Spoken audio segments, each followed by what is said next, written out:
les matchs de Saudi Pro League, Kings Cup et de l'équipe de France Espoir disponibles gratuitement sur Twitch et YouTube Zach Dany et sur toutes les Freebox de France au canal 181. Il s'est passé beaucoup de choses. C'est la fin d'une longue saison de Ligue 1.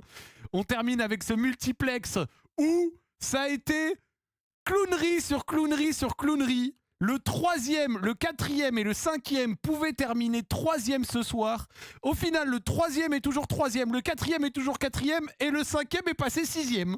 L'OL, Rennes et Lille ont perdu. C'est dingue. Toute la semaine, j'ai mené une propagande pour la JOCR en me disant de toute façon, l'OL peut même peut-être se qualifier avec un nul, donc il faut qu'on supporte la JOCR. Et j'ai mis du sang, j'ai mis des larmes, j'ai mis tout ce que j'avais. Les gars, j'ai mis tout ce que j'avais. J'ai mis vraiment tout dans le fait de croire et de propagander. Regardez, je pense à Lassine Sinayoko, j'espère qu'il pense à moi. Je tweetais ça hier et il a pensé à moi. Il a pensé à nous. Doublé de Lassine Sinayoko ce soir, félicitations. Bravo à Lassine Sinayoko. Maintenant, c'était sans compter. Évidemment que les Olympiques peuvent des fois par moments se rendre des services. Parce que quand l'OL, et on va débriefer ça, mais ce sera rapide, hein, je vous cache pas, je vais pas revenir très amplement et dans les détails sur ce truc. On s'est fait faire un deuxième trou de balle, désolé d'être vulgaire, pardon, à des moments faut juste dire la réalité. On s'est fait faire un deuxième trou du cul, donc on va en profiter, on va faire un débrief plus global que simplement parler du match. Ça a été une chiasse sans nom. Lens nous a détruit, hein, Lens nous a démoli. Vraiment, je vais même te dire un truc. Je préfère que ce soit ça plutôt que genre on perd que d'un but, on a la balle de l'égalisation à la fin pour passer devant Lille, puis finalement on passe pas devant Lille, on a des regrets. Là, il n'y a pas de regrets. On s'est fait enculer, puis c'est tout, frère. On s'est fait démolir. Regarde les stats, qu'est-ce que tu veux que je fasse, gros? Ils sont à 46 XG, à 58, ils en mettent 4. 4 arrêts du gardien, 1 arrêt pour nous de Grave. Gros, qu'est-ce que je te dis? 4 tirs, 4 buts presque à un moment, c'est dingue. C'est dingue. Mais avec tout ça, d'un Olympique à un autre, la victoire de Marseille qui permet à Rennes de ne pas nous repasser devant et encore mieux de finir derrière Marseille. Marseille qui finit 5e, ça reste une saison décevante pour l'OM évidemment, mais globalement, ça nous permet d'être 4e et c'était vraiment ma plus grande peur, celle de perdre cette 4e place. Genre, ce soir, on peut dire, les gars, que c'est une 4e place un peu crado. Genre, c'est comme si tu as fait 12 heures de sport et que tu te laves juste à l'eau sans mettre du savon. Genre, t'es pas complètement propre. Bah, c'est pareil, là. L'analogie, elle est bizarre, mais vous voyez ce que je veux dire. C'est une 4e place, genre, content crado. On est content, mais elle est faite dans des circonstances où, quand même, on n'est pas très propre non plus, tu vois ce que je veux dire. Et donc, ce soir, Marseille nous rend service en fusillant Rennes. Et donc, du coup, on finit 4e. Alors, quelqu'un me dit dans le chat, franchement, j'ai vraiment le sentiment qu'on la mérite pas. Frérot, juste pour le coup, il faut quand même aussi dire les choses. Un championnat se décide sur 34 journées. Notre place a été faite sur 34 journées. Donc, on peut pas dire... Tu sais, sur un match aller-retour, sur un match aller-retour, tu peux dire qu'il y a eu de la chatte, du mérite, du non-mérite. Le principe d'un championnat d'être sur une aussi longue durée, c'est que à la fin, tu mérites ta place parce que c'est un système à points et que même si à certains matchs, tu te fais niquer, sur 34 matchs, c'est suffisamment long pour déterminer qui mérite quoi. Mais ça aurait été serré jusqu'au bout. La 4e place est méritée pour l'Olympique lyonnais. On va parler vite fait du match, mais avant, on va parler du coup non, on va aussi parler du... Bref, je commence par ce bout. On finit 4e. C'est notre meilleur classement depuis 2020-2021. 2021-2022, je crois qu'on fait 8. 22-23, je crois qu'on fait 7. Ensuite, les 2 dernières saisons, on fait 2 fois 6. Donc 8, 7, 6, 6. Et là, on remonte 4e. Pour la première fois depuis 2020-2021. Donc c'est assez satisfaisant parce que on fait notre meilleur classement depuis 5 ans et il est fait sur la saison où on a le moins de moyens. C'est fait sur la saison, on a dû faire des concessions économiques, lâcher Miko Tadze, vendre beaucoup, baisser la masse salariale. Bon bref, on était sous contraintes diverses et variées. Mais avec le film de la saison, je peux capter que par moment, la 3e place était tellement accessible qu'on peut s'en mordre les doigts. La semaine dernière, face à Toulouse, tu perds la 3e place face à une équipe qui n'a plus rien à jouer. Et ce soir, face à une équipe de Lens largement remaniée, on se prend une leçon tactique.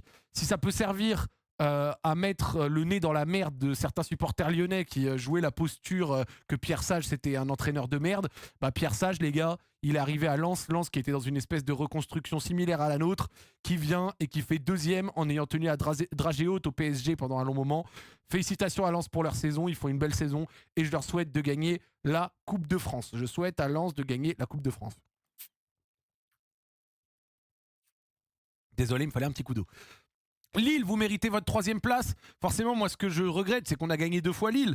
On gagne 2 fois Lille, donc c'est-à-dire qu'on leur prend 6 points, et malgré tout, ils nous repassent devant. Et ce soir, on avait l'occasion de... Ce soir, ce qui peut faire rager... Bon, en vrai, vu qu'on s'est pris 4-0, il n'y a plus d'espoir. Il n'y avait plus d'espoir à ce sujet-là. Mais imaginons qu'on avait juste fait nul.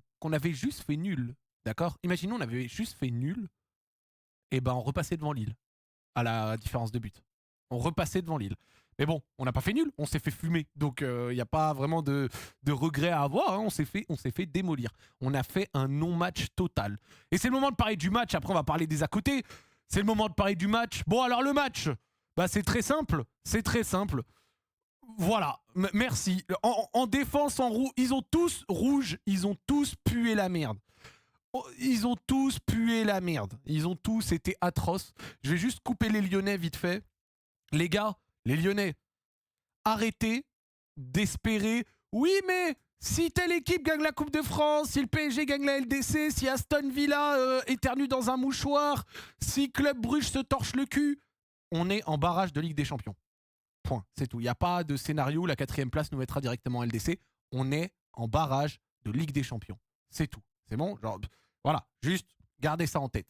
Maintenant qu'on a dit ça, les gars, match absolument honteux sur le terrain, match absolument honteux de chez honteux. Voilà, un match honteux. Maitland Niles, bon. Maitland Niles, monsieur, voilà, hein, monsieur Maitland Niles, Selem, voilà, Selem. Clinton Mata, bon. C'est paradoxal parce que défensivement, on aurait eu une des meilleures saisons globales depuis un long moment parce que je crois qu'on a eu l'un des plus gros nombres de clean sheets en Ligue 1. On a été une des équipes de Ligue 1. Les gars, on a été une des équipes de Ligue 1 qui a été le moins menée au score de la saison. Rendez-vous compte de ce que je viens de dire. Et malgré tout, bah, Maitland Niles, catastrophique. Franchement, un match absolument horrible. Des buts encore qui viennent de son côté. Il a été cataclysmique. Et Clinton Mata, bah, ce soir aussi horrible. Et vraiment, Clinton Mata, cette saison, je le trouve même moins bon que l'année dernière. J'insiste, hein, il y a toujours des moments où il va au cordeau aller sortir des situations qui nous sauvent. Mais moi, Clinton Mata, l'année prochaine, genre, il lui faut un titulaire devant lui. On le vendra pas parce qu'il a prolongé, il est âgé. Je vois pas vraiment beaucoup de monde où il partira. Je pense pas qu'il partira. Mais cet axe droit-là, ce soir, s'est fait faire... Enfin, s'est fait ouvrir en deux, quoi. Les deux se sont fait ouvrir en deux. Ils se sont fait ouvrir en deux. Vraiment, ils se sont fait ouvrir en deux. Il y avait beaucoup de trous. C'était une catastrophe. Abner au milieu, je l'ai trouvé inutile. On a joué dans une espèce de 4-3-3 avec Abner au milieu. Abner au milieu n'a pas été bon. Maitland Niles, cataclysmique. On n'a pas revu Kango. C'est vrai, c'est dommage. Kango avait montré des choses intéressantes. Est-ce que c'était encore le moment de titulariser Maitland Niles après son match à Toulouse? Déjà, je pense pas. Est-ce que c'est une erreur de Fonseca là-dedans? Bah, je pense que oui. Est-ce qu'il fallait se passer de Khalis Mera ce soir? Je pense que non. Est-ce que mais je comprends pas la compo. Franchement, je vais être honnête, je comprends pas la compo. Parce que le plus drôle, c'est qu'on pourrait dire oui, mais en fait, c'est un système où on était à 3 derrière pour calquer sur Lens, je sais pas quoi. Mais on n'a pas joué à 3 derrière. C'était la ligne de 4. Abner était au milieu. Abner a joué comme un milieu. Donc, pourquoi c'était pas plutôt Kluivert à droite et genre Abner à gauche? Ou Kango à droite, Kluivert à gauche, ou peu importe. Mais Maitland Niles, je comprends pas comment est-ce que tu le retitularises. Voilà. Et bon, Abner au milieu, bah, ça n'a pas fonctionné. Et pour le reste, quelqu'un qui ces derniers temps n'est pas bien revenu sur la fin de saison. C'est pas pour le tailler parce que le global de sa saison est bon. C'est juste pour la perf de ce soir. Pavel Sulch, ça fait quand même plusieurs matchs maintenant qu'il est un peu oubliable. Et un mot pour un gars qui aura fait une vraie bonne saison, mais qui pour moi aurait pu mieux faire sur les buts. Sans doute, même si on me dira que je serais un peu dur, Dominic Graves ce soir. Dominic Graves, vous savez que c'est mon pire gars. Je pense qu'il aurait pu faire mieux ce soir. Je pense qu'il aurait dû faire mieux ce soir. Surtout sur la frappe premier poteau de Wesley Saïd, sur le 1-2, etc. Je suis peut-être un peu sévère, mais bon voilà. Et moi, je vous cache pas, après la 55e minute, moi les gars, je suis passé à autre chose, je suis passé sur le multi. Les 30-40 dernières minutes, je regardais les occasions du multi. À 4-0, les gars, voilà. Et Corentin Tolisso, vraiment moins bon ce soir aussi, hein, évidemment. Il perd 2 balles, quelques occasions ratées.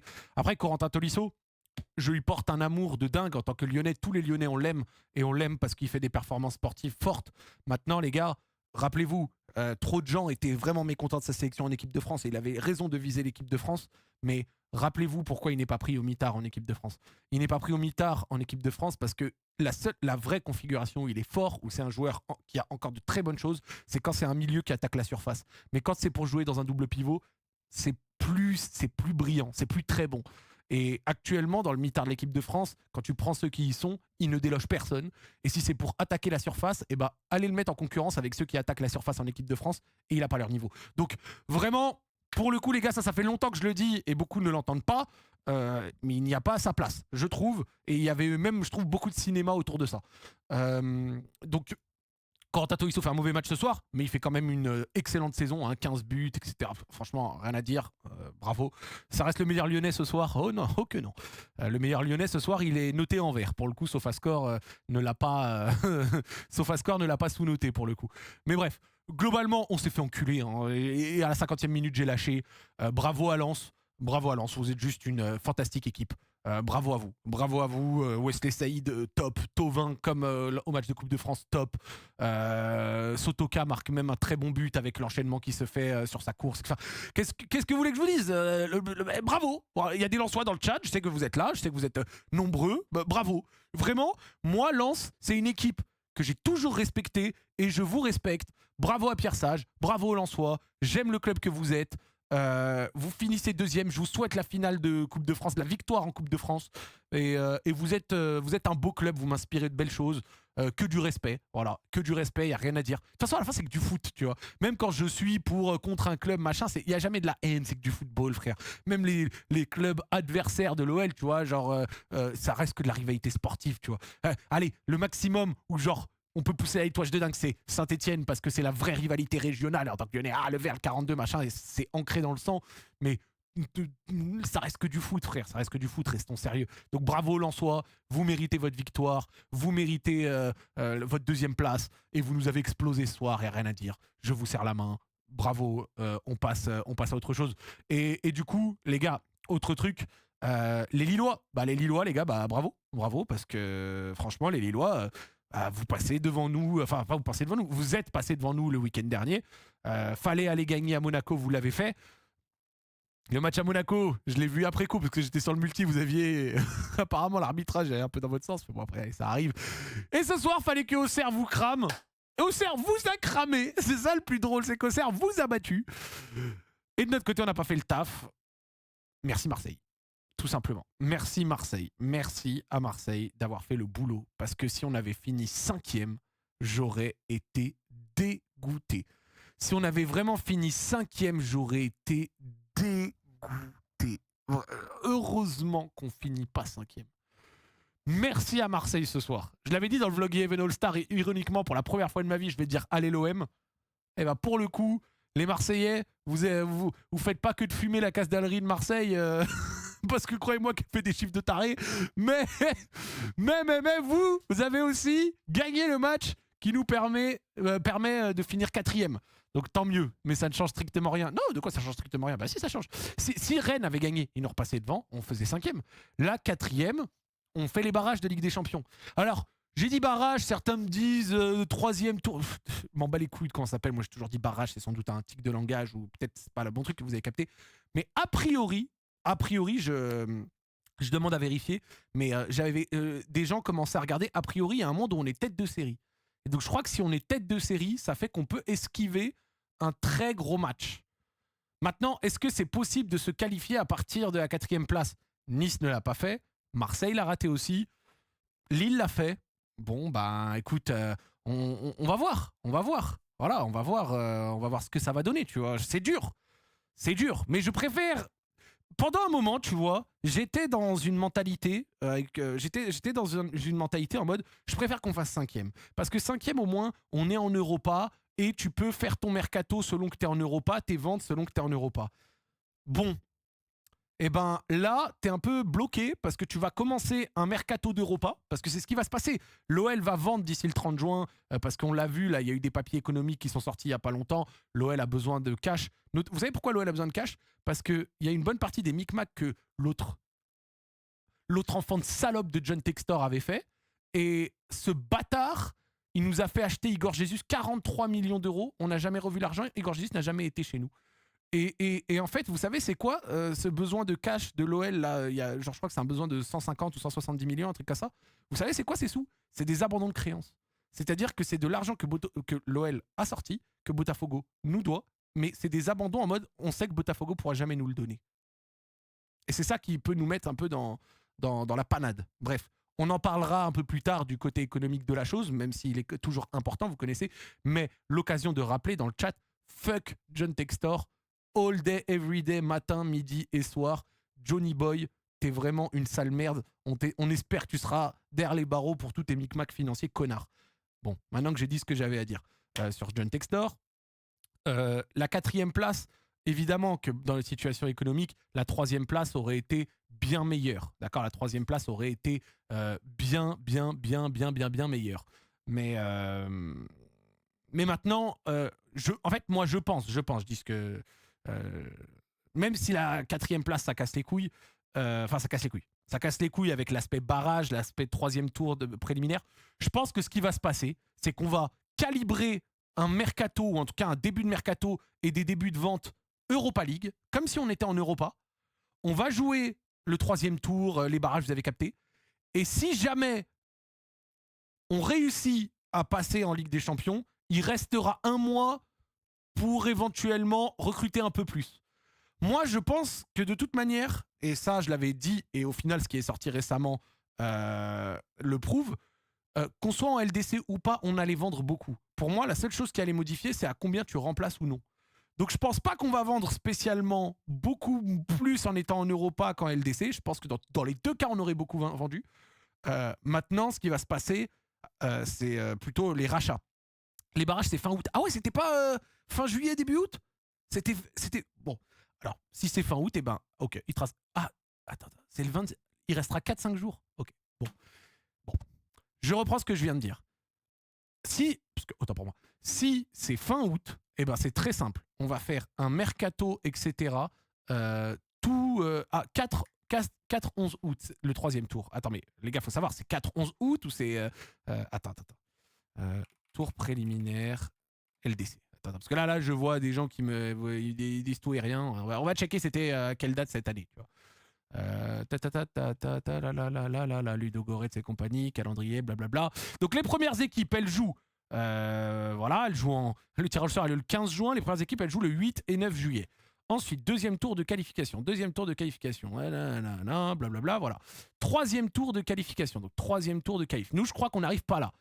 Nous, je crois qu'on arrive un peu plus tard. Nous, je crois qu'on arrive ici au barrage. Nous, on arrive au barrage, non? Nice, ils ont perdu à quel moment déjà? Attends.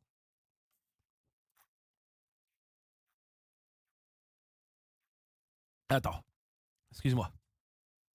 3e tour, puis barrage. Sauf si Paris gagne la LDC. Je crois pas que Paris qui gagne la LDC nous change un truc.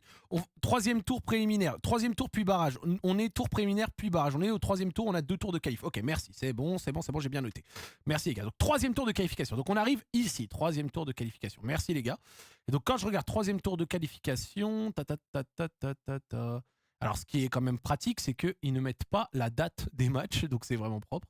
Ils mettent pas la date des matchs. Ok, bah nickel. Ils mettent pas la date. Et puis ensuite derrière, barrage. Donc là, c'est la défaite de Nice face à Benfica. On s'en rappelle de la saison dernière. Et après, Feyenoord, Fenerbahçe, Plizen, Rangers, Salzbourg, Club Bruges. Et après... Ok, donc si je check la page de 2026-27. Hop. Oups.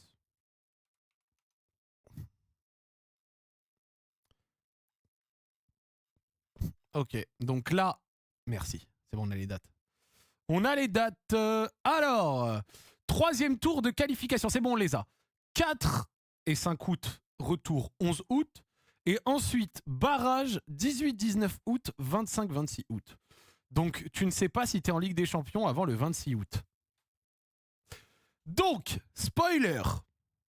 En fait, dans ce cas-là, il faut le prendre comme ça dans la tête, les gars. C'est comme ça qu'il va se passer. On va faire un mercato d'Europa League en espérant se qualifier en Ligue des Champions avec. Voilà, concrètement, c'est ce qui va se passer. Voilà, c'est tout. Enfin, au bout d'un moment, c'est facile, hein, c'est facile à comprendre. On va faire le même mercato que si on avait fini 5e et espérer aller en Ligue des Champions malgré tout.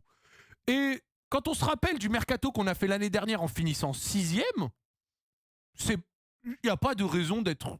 Genre, je sais pas, pour vous, je suis pas catastrophé. Évidemment, ça aurait été mieux de faire Ligue des Champions. Mais je suis pas catastrophé. On va vendre parce que le club a besoin de cash. On va racheter à pas cher. Ça aurait été mieux en termes d'attractivité d'être 3e, parce qu'en faisant 3e, on aurait eu plus d'attractivité, plus d'argent, et ça aurait été mieux pour la santé économique du club. On n'est pas 3e, au bout d'un moment c'est bon, hein, on l'a compris, hein, c'est terminé. Mais vu qu'on n'est pas 3e, écoute, on va faire un mercato d'Europa League. Alors on va faire un mercato d'Europa League. Hein. Ça va encore nous forcer à jouer intelligemment, à recruter intelligemment. On va avoir des ventes et ça va nous forcer à recruter intelligemment et à bas coût. Donc voilà, hein, moi personnellement, moi je vous le dis, refaire un mercato dans cette veine-là, on va se concentrer sur été, mais refaire un mercato dans cette veine-là, bon, ça me dérange pas. Ça dérange quelqu'un ici ? Moi, ça me dérange pas. Ça me dérange pas. Vraiment, ça me dérange pas du tout. Parce que dans ce mercato, là, on n'aura pas Matt Turner qui nous a coûté 8 millions pour rien. Hein, les achats textoriens, c'est terminé. Et puis là-dedans, réussite sportive. Alors il y a eu quelques... Hein, il y a eu quelques échecs aussi. Hein. On va pas... lui, c'était pas mal, tu vois. Mais globalement, c'est pas si mal que ça, tu vois. Donc, non, globalement, les gars, je suis pas catastrophé. Alors après, par contre, il va y avoir des ventes, attention. Hein. Déjà que l'été dernier, t'avais eu tout un lot de ventes. Ah, cet été, ça va être la braderie. Vous connaissez la braderie de Lille ? Ça va encore être la braderie de Lyon, quoi. Ça va encore être la braderie de l'OL, la braderie de Lyon. Alors maintenant, c'est qui qui dans l'effectif de l'OL a une valeur marchande pour ramener des sous dès cet été ? Bon, je vous laisse. On en a déjà parlé dans des vidéos. Je vous laisse donner vos avis sur qui partira pas. On aura tout l'été pour checker ça.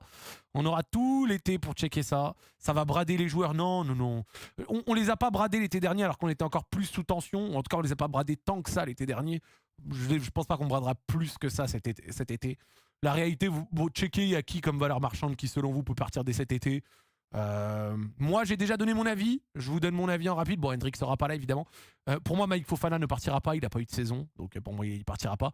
Morton, il a une pubalgie et je répète, ça c'est mon avis. Je pense pas que Morton y est prêt pour un gros club déjà. Donc je vois pas Morton partir dès cet été. Et pour moi, pour moi, des mecs qui ont une valeur marchande où ils peuvent partir pour 10-15 millions, moi je pense que Mangala il a toujours une cote. Maitland-Niles, c'est bon, il aura rendu ses services, il aura coûté ses buts, merci pour tout, c'est le moment de partir. Et après derrière, Tanner Tessman, on lui souhaite une bonne Coupe du Monde, il faut qu'il parte. Afonso Moreira, ce sera pour moi c'est le mec qui sera l'un de ceux qui peut te ramener du cash cet été. Quid de Kluivert ? Après Kluivert, attention, il est sorti, j'espère qu'il s'est pas blessé, mais Kluivert, il y avait déjà Crystal Palace sur lui en janvier dernier, c'était pas pour rien. Mais on a réussi quand même à reconstruire quelques valeurs marchandes. Bon, on verra. Moreira, c'est 20 millions. Non, je pense que c'est plus. L'OL en attendait 40.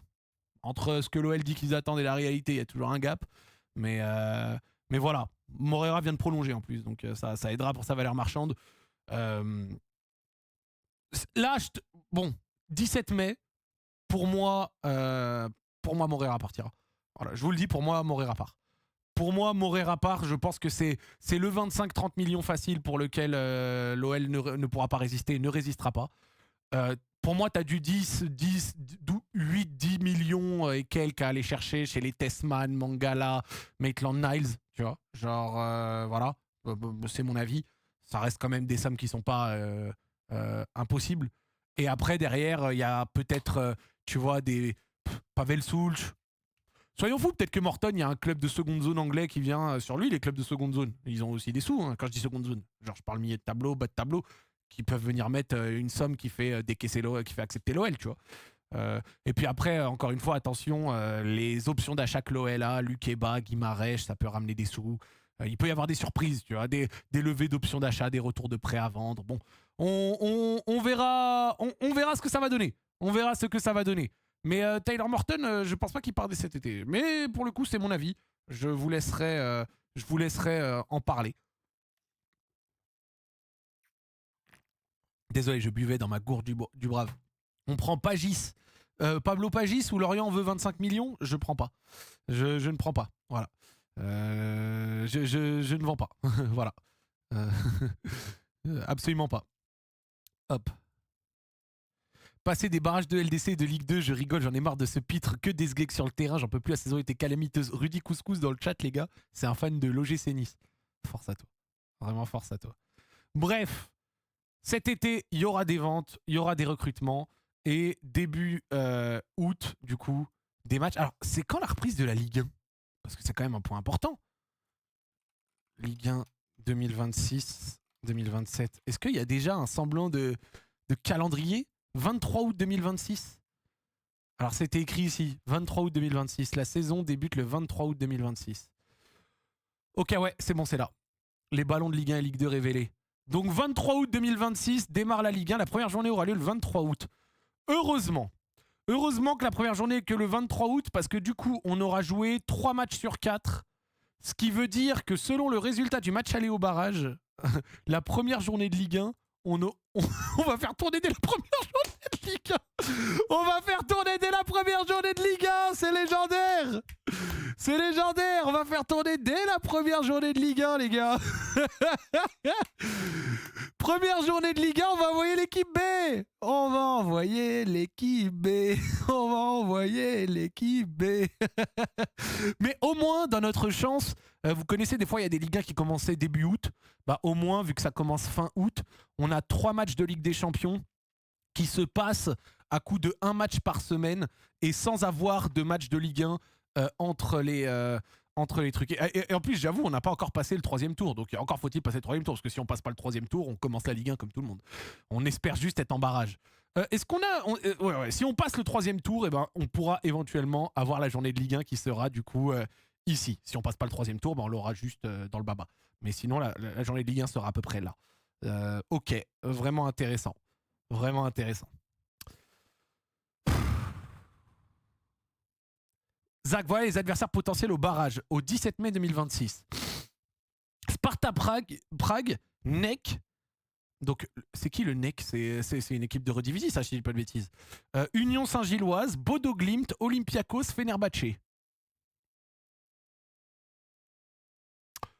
Le NEC Nijmegen, ok. Ouais. Alors, le NEC Sparta Prague. Alors, NEC et Sparta Prague, par pitié.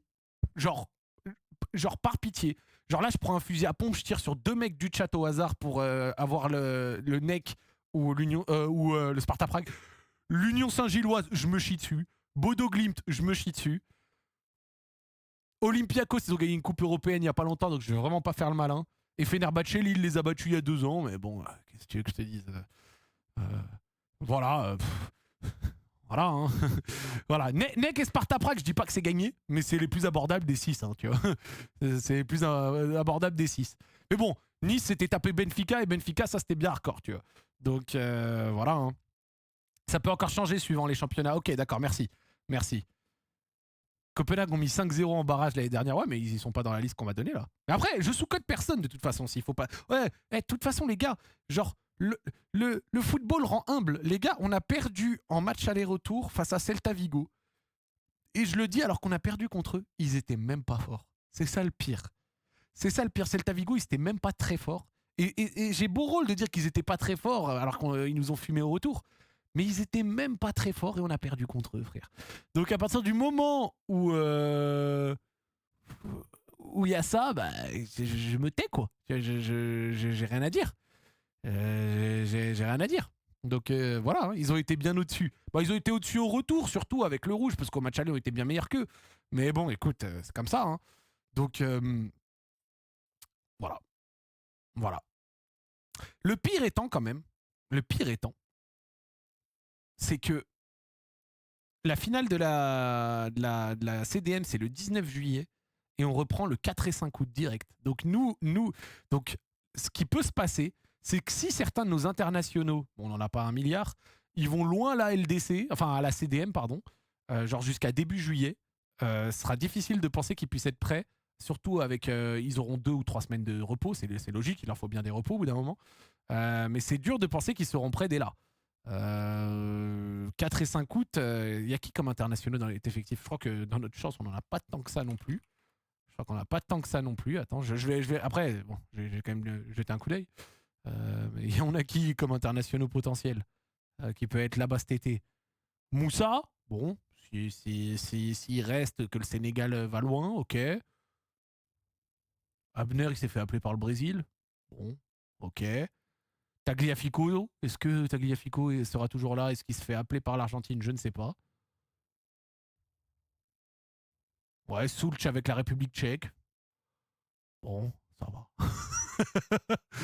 Quelque part, ça va. Bon, quelque part, ça va. On n'a pas 1 milliard. On n'a pas 1 milliard d'internationaux non plus. On n'a pas 1 milliard d'internationaux qui peuvent aller vraiment loin avec leurs nations respectives. À moins qu'Afonso se fasse appeler par le Portugal et que le Portugal aille loin. Ok, bon. J'ai vu quelqu'un dans le chat dire ouais, faut revoir tout l'effectif et tout. Et c'est là où, du coup, les gars, je suis quand même pas d'accord avec vous. C'est que les gars, on vient de finir 4e. Après une saison où, au tout début, on aurait été heureux avec une 5 à 7e place. Alors, ok, le film de la saison fait que on a été 3e et que si on gagnait contre Toulouse, machin, mes couilles, on aurait été directement, je suis d'accord. Mais c'est notre meilleur classement depuis 5 ans, alors que financièrement, on a fait un bon taf de réduire et de rendre le club plus viable et qu'on a enfin l'espoir d'être racheté et de pouvoir enclencher un cycle positif. Donc, depuis 7 ans, non, pas depuis 7 ans, parce qu'en 2020-2021, on fait déjà 4e. Donc les gars, par pitié, les gars, je peux comprendre qu'on puisse être un peu déçu, mais c'est pas une catastrophe non plus. Genre, la saison n'est pas une catastrophe non plus. Moi, je sors d'un bilan de saison plutôt positif. Déçu pour l'Europa League. Déçu pour la Coupe de France, forcément. Mais après, sortir au pénalty contre Lens, c'est pas honteux non plus. La Coupe d'Europe, je la garde un peu là. Et puis après, frère, tu gagnes et tu perds des matchs. C'est comme ça, tu vois. Et on a eu une longue dynamique positive suivie d'une longue dynamique de merde. Et le vrai point noir, c'est le match à Toulouse. Le match à Toulouse, tu le gagnes. Ce soir, tu peux perdre parce que Lille perd et t'es devant eux. Mais tu gagnes pas face à une équipe qui a rien à jouer, mais tu te casses les dents et des attitudes pas au niveau. Après, on peut, tu vois, parler de certaines choses que Fonseca a fait mal, que les joueurs ont fait mal, etc. Mais je vais quand même dire quelque chose. Moi, ce groupe de joueurs, il m'a fait kiffer à de nombreuses reprises cette saison. Il m'a donné envie de l'aimer. Donc, franchement, à la longue, je préfère partir sur un merci pour tout. Il y en a, j'ai plus forcément envie de vous voir. Fonseca, il a ses limites. Mais bon, au vu des conditions de la saison, bah, il aura quand même fait du bon boulot. Et pour le reste, merci et à l'année prochaine. Voilà. Merci et à l'année prochaine. C'est tout. Tu perds à Nice, nul au Havre et Angers. Après, si on commence à faire ça, toutes les équipes ont perdu des points. Hein. Les gars, Lille, ils auraient été 3e validés si jamais ils n'avaient pas fait 0-0 contre le Havre il y a 2 semaines, tu vois. Genre, si on commence à regarder des résultats qui datent d'il y a 2 mois, 3 mois, 4 mois, tout le monde a fait des résultats de merde à un moment. Même Rennes avait fait 0-0 contre Metz, etc. Tu vois, tous les clubs ont eu à un moment des résultats pourris. 1-1 contre le Havre. Je fais que dire 0-0 contre le Havre, alors que j'ai vu ce match et que je l'ai même live tweeté et tout. Bref, on s'en bat les couilles. Mais ce que je veux dire, c'est que tout le monde peut... Marseille 0/6 contre Nantes. Marseille 0/6 contre Nantes. Genre, tous les clubs peuvent, tu vois, être là comme ça. Oui, machin, nanan. Si là, il y a 2 mois. Si là, il y a 3 mois. Si là, machin. Tout le monde peut le faire. Mais, les gars, c'est pas le cas. Donc voilà. Donc, franchement, on perd peut-être la LDC au stadium parce que là, c'est à la toute fin. Mais malgré tout, moi, ce soir, on a perdu 4-0. Je suis déçu. Il y a des choses qui m'ont peut-être un peu énervé. Il y a des choses dans la saison. Il y a eu des hauts, des bas. Mais sincèrement, je ressors... je ressors d'une saison peut-être... surtout quand on connaît le film avec les blessures, les trucs, etc. Toutes les blessures, tous les trucs qu'on a connus. Je ressors de la saison plutôt satisfait. Je ressors de la saison plutôt satisfait, personnellement. Genre, vous ressortez satisfait, vous, ou pas? Genre, moi, je ressors satisfait. Genre, franchement, saison 7/10, ouais. 7,5. Il n'y a pas eu assez... Genre, si on avait fini 3e, je t'aurais dit 8 ou 8. Si on avait fait 3e plus un beau parcours en Europa, 9. Un titre, je t'aurais dit 10. 4e, avec le film de la saison, 7/10, ça me convient. 7/10, 14/20, vraiment, ça me convient. Il y a eu des frustrations, mais ça me convient. Voilà. On aurait tous signé pour ça en début de saison. Après, le film de la saison a fait que des déceptions sont totalement légitimes. Je veux pas avoir le discours de perdant. Mais à côté de ça, genre, je vais dire quelque chose qui est vraiment purement humainement. Même si, par exemple, oui, Maitland-Niles, défensivement, il a mal défendu, ok, on est d'accord. Mais, contrairement à d'autres années, je n'ai pas l'impression d'avoir eu des mecs qui se sont foutus de ma gueule. J'ai pas eu l'impression d'avoir un groupe de branleurs, comme on a pu connaître, de mecs qui sont détestables, des attitudes horribles, tu vois, genre... C'était des bons gars, ils se sont défoncés, et il y a eu des grands moments, il y a eu des moments moins bons. En tant que supporter, j'ai pas l'impression qu'on m'a chié sur la gueule. Voilà, j'ai pas l'impression qu'on m'a chié sur la gueule. Le parcours d'Europa fait que je peux pas te dire plus de 7/10, mais meilleur classement depuis 5 ans. Bah écoute, live to fight another day. Il y a 1 an, on était tu vois, sous DNCG, etc. L'équipe, elle avait quand même un côté attachant. Voilà. Bon départ à tous ceux qui vont partir pour gérer les finances. Bon courage à la cellule pour réussir à faire un travail. Mais mine de rien, c'est un Noël qui, quand on reprend au fur et à mesure des années, est quand même en progression depuis les années Covid. 8, 7, 6, 6, 4. C'est pas des bons de géants, hein, mais c'est de mieux en mieux. Donc, on espère pouvoir continuer cette marche en avant pour éventuellement, à un moment, retrouver la Ligue des Champions, parce que ça fait des années qu'on ne l'a pas connu. Et après, attention, retrouver la Ligue des Champions, ça fait des années qu'on ne l'a pas connu. On peut peut-être la voir dans 3 mois, hein, si jamais. Hein. Tu tires, tu fais une belle double confrontation pour ton 3e tour, tu valides ton barrage.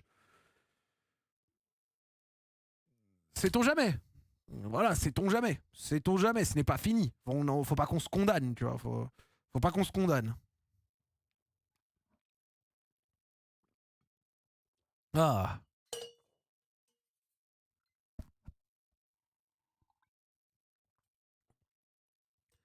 Surtout dans une saison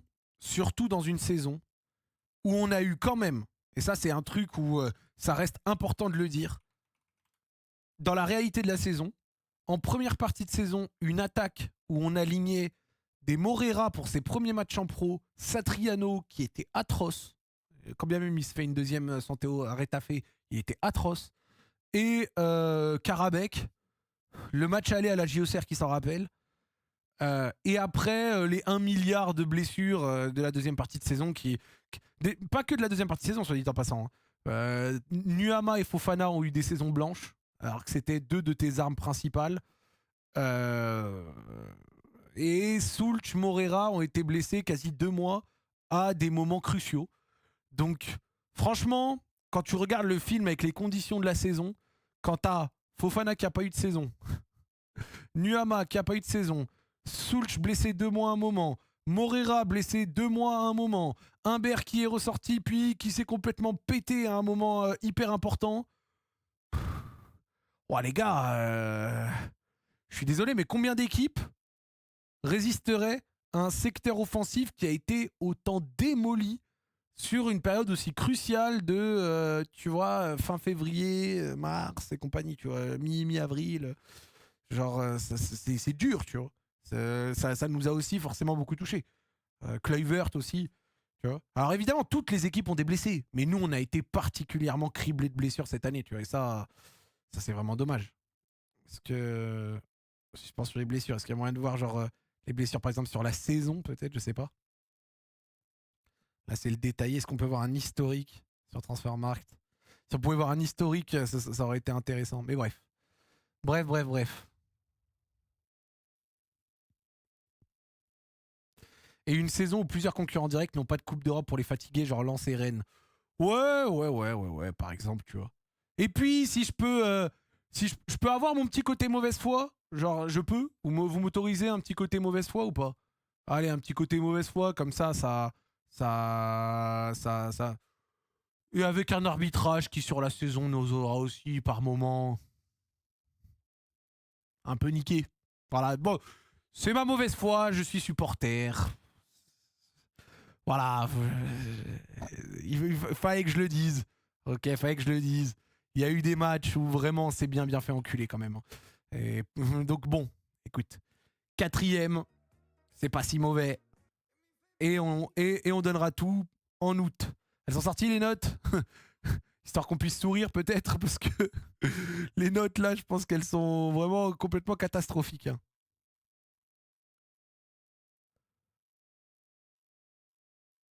Attends. Est-ce qu'elles sont sorties?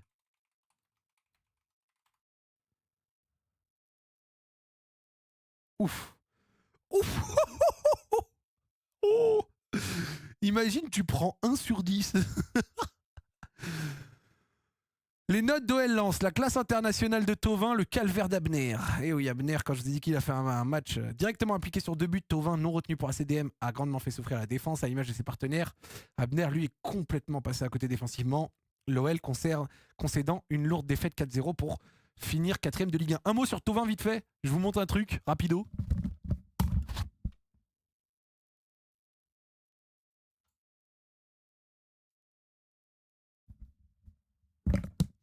Il y a à peine plus de 1 an et demi, Flotov, il est revenu du Mexique. Personne croyait en lui. Au Mexique, ça s'était mal passé. Il revient à l'Udinese et il fait une belle saison là-bas. J'avais fait Zachar Olive avec lui.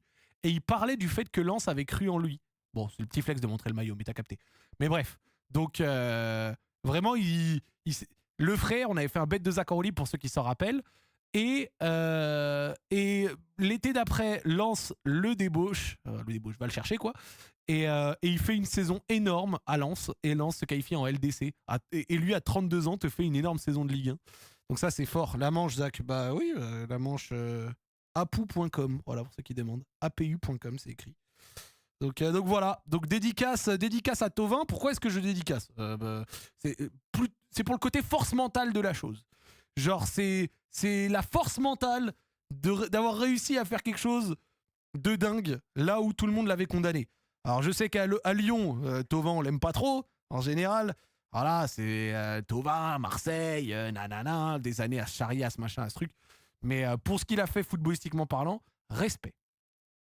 Flotov, 8. Wesley Saïd, 8. Alors, science du jeu, pied gauche et accélération, éteint l'OL. Son but sur contre achevé sur un lob de grande classe est un chef-d'œuvre. Il avait des jambes, de l'inspiration et malgré la déception de ne pas être retenu pour la CDM, il a montré qu'il pouvait hisser son équipe à haute altitude et la faire briller. Bravo à lui. Lens, cette capacité de faire ressusciter des mecs, pas en fin de carrière, tu vois, mais qui ont besoin d'être relancés, ou en tout cas des revanchards à la Saint-Max ou Flotov, tout en ayant des jeunes talents. Franchement, c'est grave puissant. Et 13 buts, 9 passes D. Voilà. Qu'est-ce que je te dis? 13 buts, 9 passes D. 13 buts, 9 passes D. 22 fois décisif à 33 ans. Alors les 33 ans, il les a eu il y a quelques mois, mais c'est fort. Tu vois, buteur ici, buteur là, double passeur contre Monaco, double buteur là, etc. Bref, très grande saison pour Flotov. Donc, c'est beau pour lui. Wesley Saïd, l'attaquant termine sa tournée d'adieu sur le maillot sang et or par du très haut niveau. Il a détruit le flanc droit de la défense lyonnaise par sa vitesse, ses accès et sa finition, auteur d'un doublé. Aussi chirurgical qu'inspiré, il était létal dans presque toutes ses initiatives, juste dans ses choix et opportuniste pour prendre les interstices et la profondeur, plus discret en deuxième période, mais toujours aussi généreux. Sotoka 7, Selic 7, donc bon, voilà. Et... Oh, les notes de l'OL. Oh, les notes de l'OL. En même temps, c'est mérité, hein. On s'est fait éclater 4-0, frère. Qu'est-ce que tu veux que je te dise? Abner 1, Tolisso 2, Soulj 2, Mangala 2, Mata 2, Maitland-Niles 2, Fonseca 1, Niakate 3, Grave 2. Positionné relayeur droit par Fonseca, l'habituel latéral gauche n'a pas été aidé par son coach.